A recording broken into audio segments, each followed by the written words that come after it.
Okay, huh?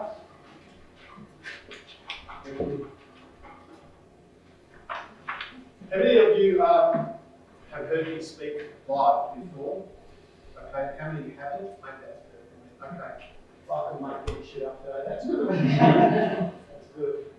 So, just better write it on the board because I do have a propensity to wander. So we're talking about self-sabotage and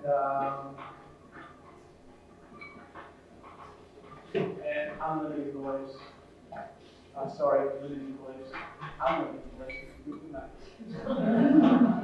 unlimited beliefs. So my background is I normally just crank out ideas and information and strategies. Well, I'll tell you a couple of stories. I've only got 40 minutes, but I've been told Hayden's after me, so if I eat into his time, doesn't matter. So, especially after the dinosaur crash. So, I started in the fitness industry in 1982, and I started working as a gym instructor. There were no regulations or guidelines, really. There was some loose stuff in place. There was definitely no personal trainers. By 1986, I wish I'd been in the industry for 4 years, so this is 32 years ago. A guy came into the gym and we were talking about he wanted to train, but he wanted someone to train him. So personal training wasn't even an idea 32 years ago, definitely not in Australia. And he spoke to me and said, I don't want a program where I come and do it. So I was running a gym at 86, I was 23, so I was running a gym, managing a team of about 30 staff at 23, and he said to me, would you train me? And I go, how often? And he goes, 3 days a week. So I was earning $12 an hour. So I'm earning $12 an hour as the centre manager. And this guy, whose name was Max, said, would you train me every day, Monday, Wednesday, Friday? And I said, sure. He goes, what will that cost? And because my hourly rate was $12 an hour, so that was my default setting, that was my level of belief, that was my level of expectation, that was kind of my understanding of what I was worth because I'd always been paid about that. So he wanted to do 3 a week. So in my head I'm going, all right, well, if he pays me $50 for the week, that's about $17 an hour. That's pretty fucking good. And then in some rare moment of courage, I said to him $100 for the week, which was $33 an hour, obviously, give or take. And he went, to my complete surprise, great, let's start Monday. My overwhelming sense of, or my overwhelming emotion for the first few years earning what soon was about $40 an hour, my overwhelming emotion was guilt, unworthiness, self-doubt, and feeling like a fraud. Because when most people in Australia in the fitness industry were earning about $12 an hour, or if they were killing it, $15 or $17 an hour, maybe as a very good gym instructor or gym manager, I was earning about $40 an hour. So I'm working 50 hours a week, and 30-something years ago, I'm making $100 grand a year, 30-something years ago. I don't say any of this to impress you, but rather to impress upon you that when we are prepared to do the work, and when we are prepared to just work through the discomfort, not only do we change our situation, circumstance, environment, income, reality, brand, skill level, but more importantly, we change us in the middle of that. So, how many of you train people currently, either one-on-one or groups or... So here's what I want to tell you. Your biggest threat to your success is you. You are the thing that is most likely to get in the way of you. I was a morbidly obese fat kid. I had low self-esteem. I was always looking for attention. I was picked last for every team. I wasn't a very good student. I wasn't academically brilliant. I wasn't unpopular, but I wasn't hugely popular. So I was like the fucking poster boy for mediocrity. And for me, it was look, I think the fact that I wasn't uber talented or academic or uber anything was always a great source of motivation for me to be able to explore my talent. So here's what I'm going to tell you. None of you in the room are going to have any more time ever in your life than you do right now sitting in that chair. The most time you will ever have moving forward is now. Your clock's running down from now. You're not going to have any more potential than you do right now. You're not going to have any more hours in a day. So it always comes back to, what will I do with what I've got? What do I know? What are my skills? What are my resources? How much time do I have to use today? What is it that I want to do, be, create? What decisions am I making? What action am I taking? What are my values? Based on what I want to do, be, create in my business and my career, based on what I want to do, be, create in my life for me, what do I need to do today? So I kept working in the gym, and there was great opposition, because when you're earning $40 an hour and everyone else is earning about a third of that, guess what? Nobody's fucking happy for you. They're not all running around going, Harps, you're killing it. I'm not, but you are. Give us a hug. So you know what else gets in the way? Jealousy, resentment. If you want to find out who your real friends are, succeed at something and then stand back. So I started to make really good money. And then it kind of became apparent that training my clients who are, I'm in Bayside, Melbourne, a lot of Brighton and Elwood and Hampton and Sandringham people, and we're all training in the gym with the buffheads and the meatheads, God bless it, which I was one. But it became apparent that that wasn't a great situation, especially 6 o'clock on a Monday night, with Jan from Brighton, who's paying $40 an hour, and we've got to stand in the queue for the whatever. So I thought, I'm going to set up a personal trainer. I'm going to set up a studio. I didn't even call what I did personal training, really. But it was just one-on-one training and coaching. So I went, I'm going to set up a space. Because, and the idea of, or the term personal training studio was just something that was running around in my head. So in about 88, 89, I started to conceptualize this thing. I had apart from running the gym, which I loosely ran, I had admin people helping me, but I kind of managed the staff. But I had no great business skills, no marketing skills, no administrative skills. I had no degree. I didn't really understand leadership. I didn't understand forward projections. I didn't understand most of what I was about to step into. So I thought, if I can find a space about as big as this room or a little bit bigger, and I'll just spend all the money I've got in the world, and I'll fill it with gym stuff, and I'll put some mirrors on my wall that will have ladies and guys toilets and change rooms, and then I don't have to worry about waiting for equipment. I don't have to worry about people getting their nose out of joint because the gym stinks or the benches are sweaty or people are glaring at them or guys are intimidated or whatever. So I created this space and opened in 89, 90. So that was the first PT centre in the country. I had no idea what I was doing. I remember the first day that I went looking for space, commercial space. The real estate agent said to me, how many square feet do you want?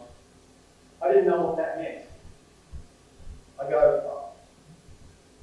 and he's looking at me like I'm a fuckwit because I was. And I go, I don't know what that means. He goes, what? He looked at me like I was a moron. And I felt so stupid because in that conversation, I was a moron. So I said, let's talk about exercise physiology, motherfucker, all right? No, I didn't. So this is what I did. I went, all right, see that silver Commodore?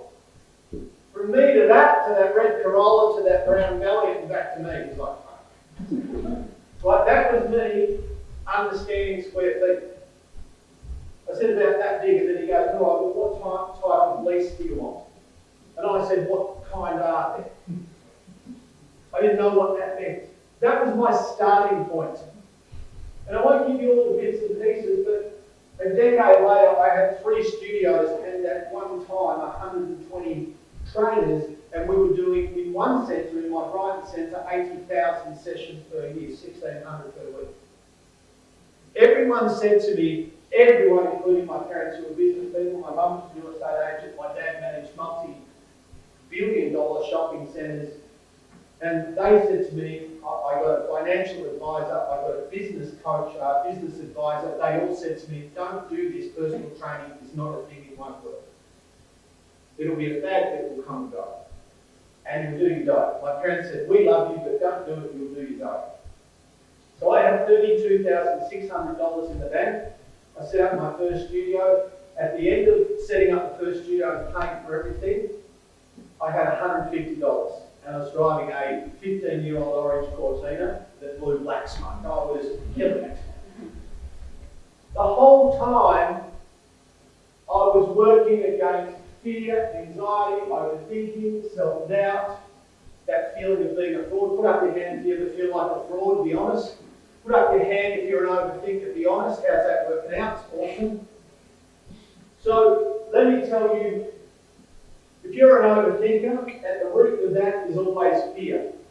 Figure out what the fear is. You're not overthinking because you're happy or joyful. I'm talking about anxiety-based overthinking. I'm talking about that panic state. I'm talking about that unproductive, paranoid thinking. So I would lie awake in bed at night and I would worry about everything. Anyway, it grew and grew, and it ended up doing really well. But what happened in the middle of that was I put myself in a situation where I either would sink or swim. So in the middle of the discomfort and the unfamiliarity and the uncertainty and the unknown, I had to adapt. And what happens is we have a propensity in our culture, because we live in a very privileged culture, is that anything that's not familiar or predictable or comfortable, we avoid. How many people go to the gym and kind of do the same workout at the same, I'm not necessarily talking about your clients, but mainstream public gyms, go to the same gym, do the same workout, same intensity, sets, reps, volume, duration, frequency, and they kind of look the same all the time, but their goal is to change. How many? A lot, right? Why do they train like that? Anyone? It's what they know. What else? It's fucking comfortable. You don't grow when you're comfortable. You maintain status quo. If you want to build a brand, a business, if you want to build a profile, if you want to create a fucking amazing body, do a PhD, write a book, have an amazing relationship, we constantly need to be doing the things that most people won't do. What won't most people do? They won't get uncomfortable. They won't.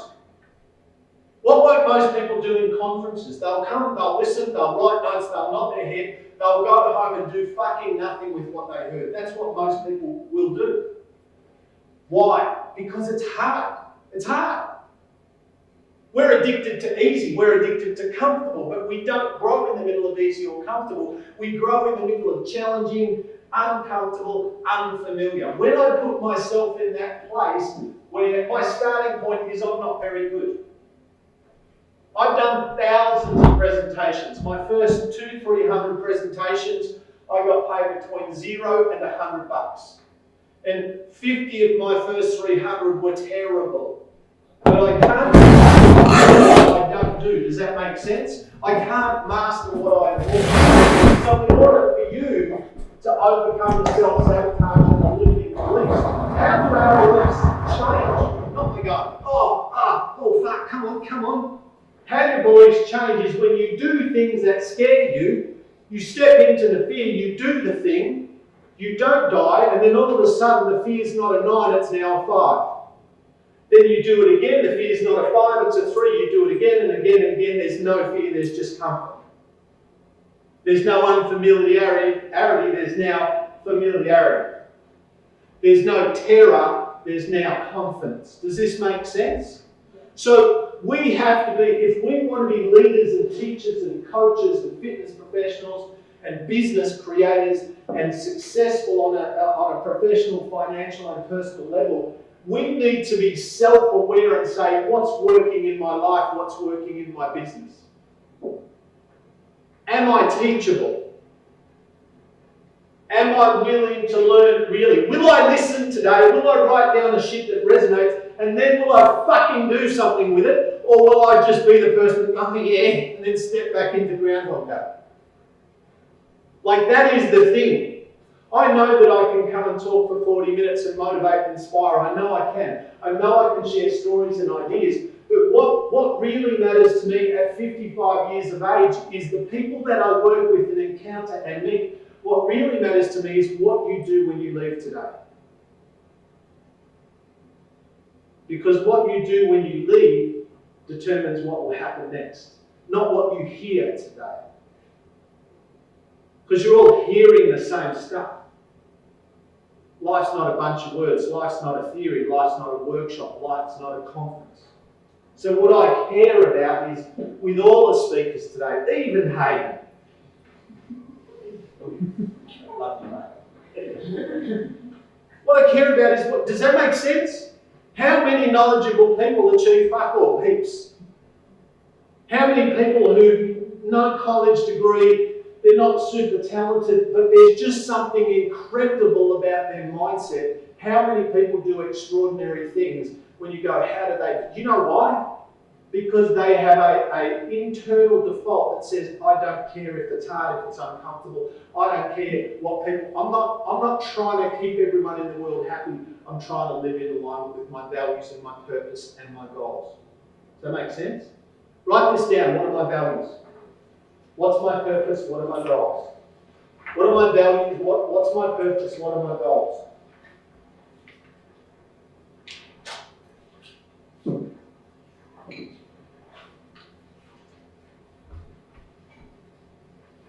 So when you get to a T intersection and you're looking right and you're looking left in your personal life and your professional life,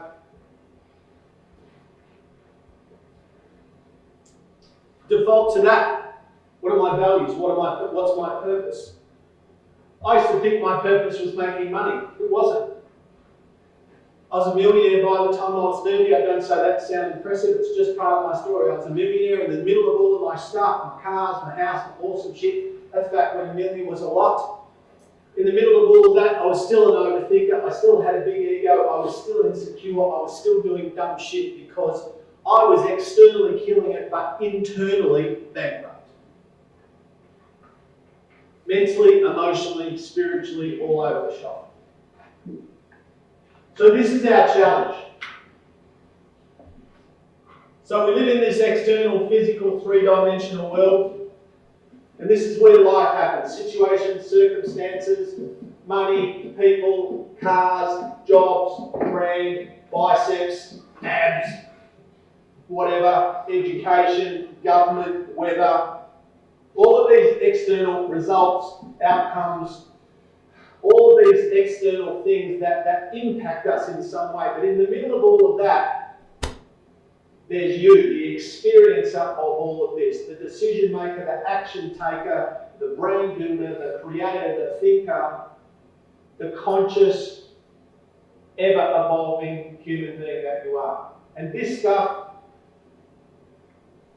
is going to be messy and it's going to be amazing. But what happens is, and I've had as many fuck-ups as successes, so don't think I'm some crazy success story, I'm definitely not. But in the middle of that, the challenge was always for me to manage me. How do I deal with bullshit? Because bullshit's coming. How do I deal with success without becoming a moron? I worked on Tally on Channel 10 for 4 years, so once a week I was on national TV, telling people how to get their shit together. And in the middle of all of that, in the middle of me being on national telly every week talking about the stuff that we're talking about now, I had a constant sense of feeling like a fraud, of self-doubt, and all of this stuff was based on this self-sabotaging platform that I'm not good enough. So here's what I want to say to you. If you feel like a fraud, if you feel like you're not good enough, if you doubt yourself regularly, that's okay. Not only is it okay, What else is it? It's normal. It's how we are. If I waited until I got all my shit together and I had no fear, no self-doubt, nothing, I would never get up and do my job. So the challenge for us, the human experience, is self-doubt, low self-esteem at times, self-sabotaging, limiting beliefs, is to understand who we are and how we are, and in the middle of that, try to manage this thing in our head and this thing in our heart. And I know that and this is going to sound strange, but for me personally, I feel like at my age where I am now, it changes. Your purpose might change over your lifetime. And by the way, your purpose is what you choose, not what someone else tells you it is. Or not what some predetermined divine entity says. I don't think anyway. I believe like your purpose is something that is based on your values and your vision and your goals and what floats your boat. But I feel like my purpose is to help and serve. It's what I feel my purpose is. And when I operate from a place of love and integrity and genuinely wanting to help people, not sounding like I want to help people, but actually wanting to help people, when I come from that place, then I'm the person I want to be. And not only am I the person that I want to be, but also I draw other people to me, not because I'm magnetic or charismatic or successful, but because people recognise authenticity in you. Does that make sense? But when you're the trainer who's like, or the person who's superficially, yeah, let's get fucking motivated, let's do it, yeah, but it's all a show and it's all bullshit, and there's no integrity behind it, people see through it. If you are in the fitness industry, it matters that you are real. It matters that you operate with integrity. It matters that you are not all about getting their money. And yes, we want to create multiple sources of income, and yes, multiple revenue streams, and yes, we want systems and of course we do. But in the middle of all of that, we still want to make sure that we are the kind of person that people want to be around. That people don't see you. In my business, not that this is a good way to operate now, but back in my day, and I only got out of my gym 4 years ago, but we never had contracts. I'm not saying you should do this, but we never had contracts. You know why? Because we had a fucking incredible culture. Nobody wanted to go. I trained clients 3 times a week for 2 decades. I had one family, I trained 4 of them, they spent nearly $1 million on training in 20 years. One family. Right? Why? Never signed a contract, never. There was no arm twisting. I genuinely cared about those people. They weren't my friends, they were my clients, but I genuinely cared about them. And when people know that you're the real deal, when people know that you actually, yeah, you're good at this is your job, you get paid for this, but at the same time, fuck, you're an amazing person. Guess who they're going back to over and over again? You. So I want to run through a quick list of things that I believe will help us change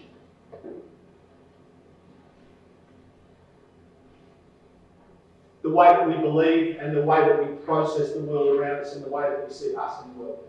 So, who's periodically full of self-doubt? Be honest and real, guys. Self-doubt, just me? No, that like and me, awesome. Who's an overthinker again? Show me. Cool. Okay, the way that we change our beliefs, there's a few. I'm going to give you 4 no-brainers. One is do things you haven't done. Do things that you haven't done. Do something that's un-you. You know when people go, oh yeah, I'm not the artistic one, or I'm not the runner, or I'm not the. What we do straight away is we put ourselves in a pigeonhole, and we create a mental barrier for us. So do something that you haven't done. I met with one of my ex-trainers recently, very recently. I won't say too much because some of you might figure out who just doesn't know, but really good dude, very knowledgeable, very experienced, high-end grouse trainer, amazing skills, has always wanted to do a bit of what I'm doing right now. But for 15 years, 20 years, too scared. I met with him last week, we were talking about this, and I said, do you know what you need to be able to do? Get in front of a group and fuck it up and be okay. Who knows that sometimes your starting point when you're doing something new is, I'm not very good at this. That's where you start. How do you get good? By doing it. Most people won't do it because, oh, what if I fail? What if people laugh? What if I'm... Well, what if you're alive? Because that's just the human experience. I got good at running my businesses and building my brand and creating a profile by first being terrible. I learned how to train people by trial and error. I am personally constantly doing things that for me make me uncomfortable. I went to uni for my first time at 36 years of age. I majored in plasticine at school, so I wasn't very good. Sandpit plasticine girls. Terrible at girls, awesome at sandpits. 36, I went back. I had at that stage 2 other businesses, standalone businesses, and 3 gyms and 150 staff. And I went at 36 to uni full time as a face-to-face student. So I would get up at 4, I would be at the gym at 5, I would work till 8, I would make sure the day was set up, I would go to university, I would sit in lectures and tutorials, I would do the work with all the 18-year-olds at 36. I would do all that, I would get back to the gym at somewhere between 3 and 5, then I would work till 9, I would do homework in between there or assignments in between there, and I did that for 3 years. I'm not saying that I'm good, I'm saying what the fuck can you do when you get uncomfortable? Next month I start a PhD in neuroscience. I'm going back to uni at 55. Am I a little bit scared? Yep. Could I fuck it up? Possibly. Do I think I'll kill it? No. Why am I doing that? Because 1, I'm fascinated with neuroscience. 2, I want to be a doctor. No, not really. 2, because I think I'm going to grow and learn and evolve, putting myself in that very terrifying, unfamiliar place. And the reality is at 55, this is hand on heart, my brain and my mind and my thinking and my mental acuity and my problem solving and my creativity and my connection and communication is better than when I was 30. Better. Not like, oh fuck, I'm hanging in there. Better. I'm a better coach, I'm a better teacher, I'm a better speaker, I'm a better thinker. Not because of some genetic whatever, but because I continue to do the things that create that outcome. Anyone? Come on, Harps. Fuck, come on. Is anyone a tiny bit fucking excited? Yeah. Oh yeah, no, I'm fuck! Does that make sense? Yeah. Right, so number 1 is that. Number 2 is, and some of you have heard me say this, hang out with people who drag you up.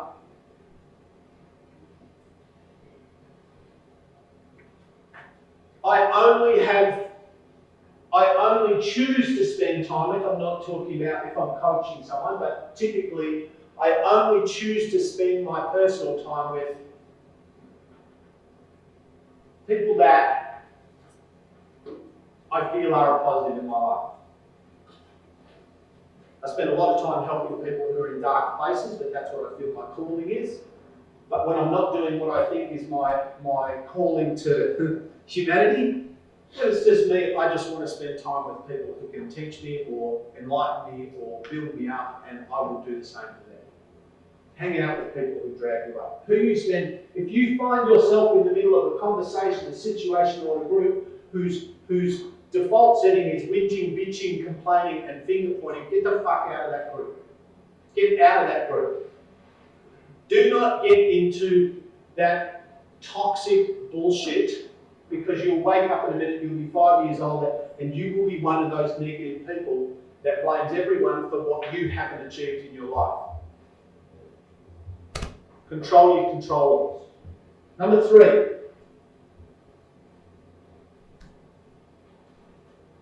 Oh, we got 13 minutes. Number 3.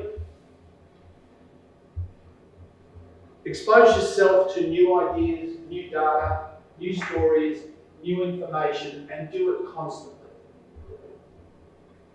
Every day I listen to at least an hour or 2 of podcasts, and every day on average I watch at least 30 minutes to 60 minutes of someone much smarter than me on video doing a lecture or some kind of teaching thing that I know I can learn from, that I know is going to help me be better at what I do. So I'm constantly learning. And I'm constantly putting myself in a situation to develop skill and understanding and awareness. And at the same time, I'm constantly unlearning. I'm constantly unlearning the shit that I've taken on subconsciously, which is a limiting belief. Number 4 is face a fear. Do the thing, strategically face a fear. Do the thing that scares you. I don't mean run in front of a truck, but what I mean is find something that for you will help you in the space that you want to live, will help you grow or improve or become more skilled or more effective or more efficient. And the next one is, this is big and we don't have time, but some of you have heard it this week, some of you haven't. So the word I want to give you is metacognition. META-cognition. Metacognition is lots of things, but it is essentially thinking about thinking.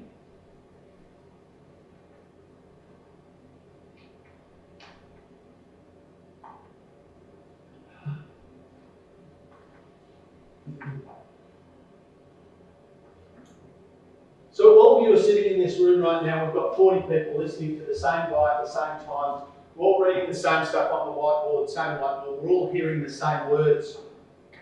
We've all got the same macro reality right now. The macro reality is the chairs, the table, the stimulus, the guy up the front, the situation, circumstance, lighting, perspective. That's our macro reality. Do you agree?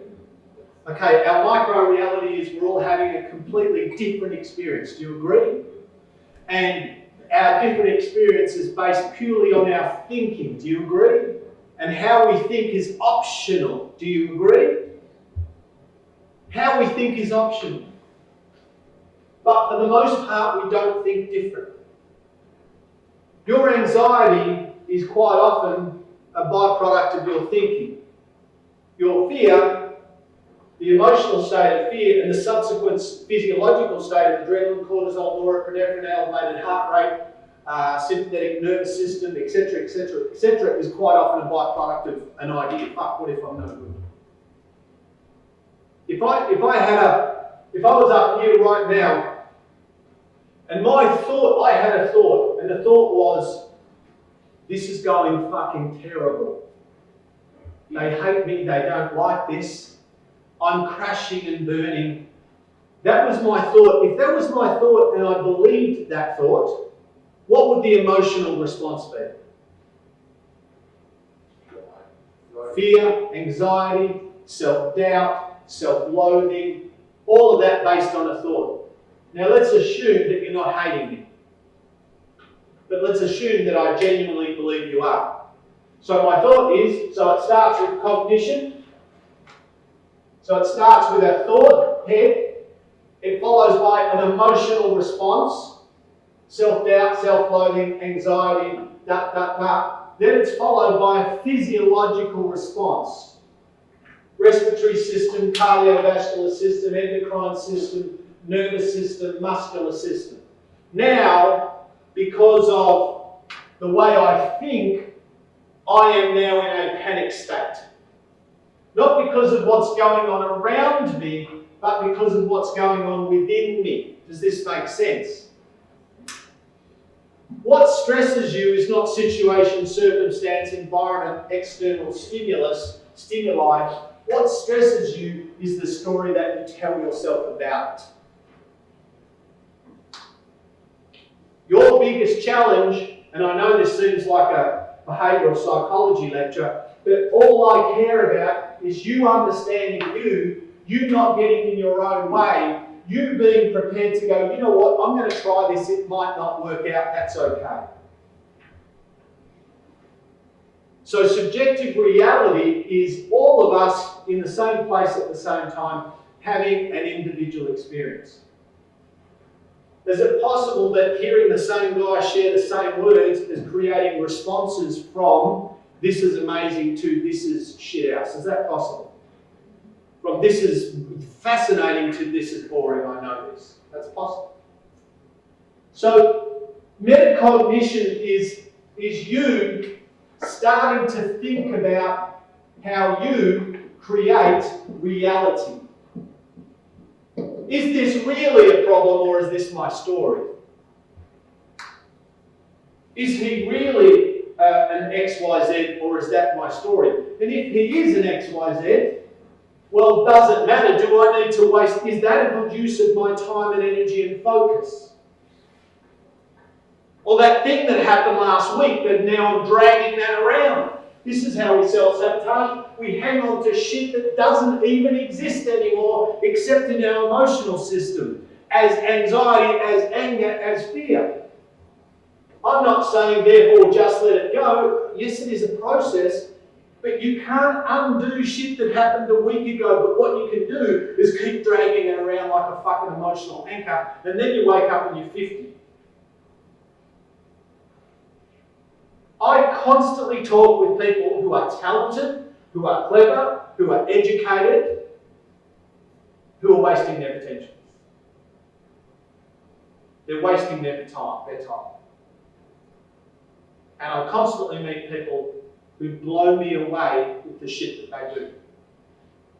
I'm currently working with a guy called John who got blown up on literally blown up on December 1, 2017. He was driving a ute, had gas bottles in the back that exploded. The gas bottles exploded. It tore the roof off his ute. It blew out windows of houses for nearly a kilometre. It was a massive explosion. The emergency services came. And they didn't approach for an hour because they thought it might have been a terrorist thing. Meanwhile, John's in there, blown to the shit house, and they just assumed he was dead. As you would have. I saw all the pictures, it was horrendous. They finally got to him and somehow, miraculously, he was alive, like literally, barely. And they went, well, he's definitely going to die, so get the family to the hospital and hopefully lives long enough to get to the hospital so the kids and the wife can say, see your dad, see your husband. So this is December 1, 2017, so he's a friend of mine.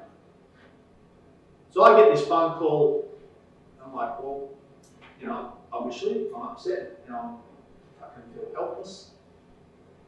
And anyway, for quite a long time, well, firstly, they went, he's going to die.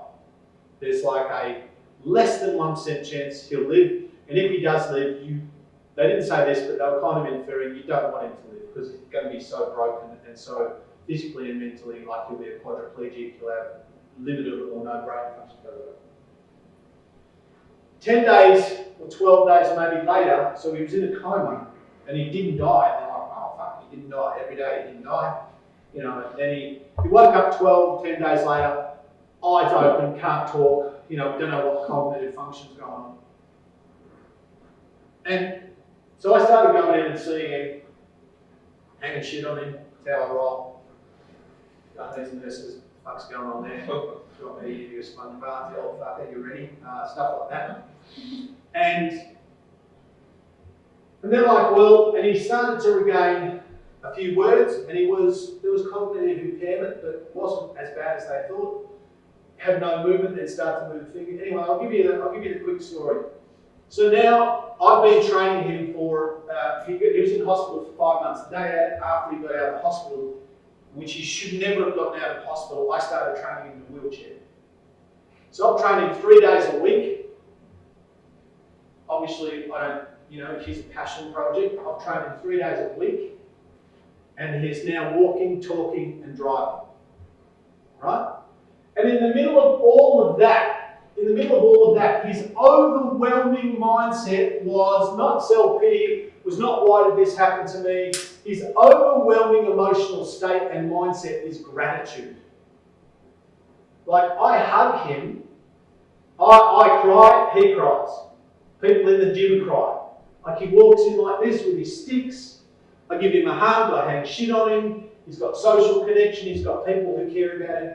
But more than anything, he has got so many challenges, but all he ever talks about is the positive. Right? The way that we think is optional. If we want to look for problems, I'm not saying problems don't exist. But if we want to find problems, what are we going to find? Problems exist, but we need to be solution focused. We need to be the person who doesn't wait for opportunities, but rather the person who creates opportunities. Be an opportunity. Don't fucking wait for someone to come along with a magic pill. Oh, here you go, mate, we've just recognised your amazing talent. Here's an opportunity. It's not going to happen. Or if it does happen, well done. Never happened to me. When I wrote my first book, I've written 9 books. I've written 9 books. My second last book, I don't know why the fuck you've got that's there, why, but thanks. So my last book, my book I just released at Christmas, super fucking good by the way, great book. Buy 10 copies for your friends. So I wrote that. The book before that was called Pull Your Finger Out, terrible title. Book before that, doesn't matter. My first book was a book called Fatitude. Never written a book, had no fucking idea. Wrote a book, and basically Fatitude was about the psychology of getting in shape, and I wrote it because I kept answering the same questions with people over and over and over again in the gym. I thought I'm just going to write this thing and maybe self-publish it, and then it turned into a bit of a work. I had a client who was a playwright and an author, highly intelligent lady, super gifted, gave her my manuscript and went, could you just go over this with a red pen? There might be a couple of, things. She gives it back to me, it looked like it had been hemorrhaged on, right? I go, is it terrible? She goes, I love you. I go, is it terrible? She goes, it's pretty terrible. This is my first, right? That was my starting point for Craig the fucking author. I wrote a book called Stop Fucking Around, surprisingly. People went, you can't call it that. I went, I'm going to. You won't get it published. I said, cool, I'll self-publish. Would you fucking sign out, mate? They're engrossed, they're loving it. He goes, time's up. I go, fuck off. I'll finish, mate, 2 minutes. So I wrote this book and everyone said, don't write that book, write the book but don't use that title. So the book that I wrote before that one, called Pull Your Finger Out, which I hate that title, but Penguin chose that title, which was a follow-up to Stop Fucking Around. That book sold 9,000 copies, which is okay but not great. That's with marketing, that's with international distribution, that's with 14 people working on the book. The one before, where there's 2 people working on the book, me and the girl who did the graphic design, we sold over 50,000 copies of that book, right? Because I knew, I didn't know, but I was pretty sure that people would connect with it. Because people connect with, okay, yes, this is a personal development book, but it's not very personal development-y. It's kind of just read a friend and use a friend. Does that make sense? So, believe in yourself. Stop being if you are a character in someone else's story. And finally, what are your values? What's your purpose? What's your path? What's your truth? And what do you want to do, be, create in your life, in yourself, in your business, in your career, and in your relationships, and passionately and courageously pursue that. Thank you very much.